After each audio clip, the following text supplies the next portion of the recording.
Basically बहुत बड़ा। नाज़रीन, इस वक्त एक बड़ी खबर सामने आ रही है। पटना में कल एनडीए लीडरों का इजलास, इस इजलास में राजनाथ सिंह भी शिरकत करेंगे।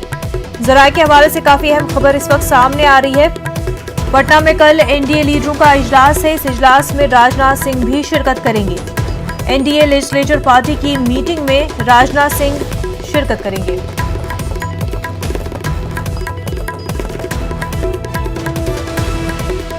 आपको बता दें कि मुबस्सिर की हैसियत से राजनाथ सिंह इस मीटिंग में शिरकत करेंगे। काफी अहम मीटिंग, एनडीए लेजिस्लेचर पार्टी की मीटिंग में राजनाथ सिंह मुबस्सिर की हैसियत से शिरकत करेंगे। कल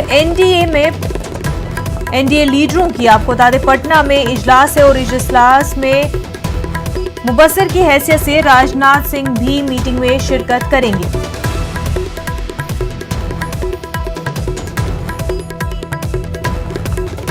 एनडीए को मिली बड़ी कामयाबी के बाद बिहार इलेक्शंस में अब पटना में एनडीए लीडरों का इजलास होने जा रहा है। वहीं इस इजलास में राजनाथ सिंह भी मुबस्सिर की हैसियत से शिरकत करेंगे।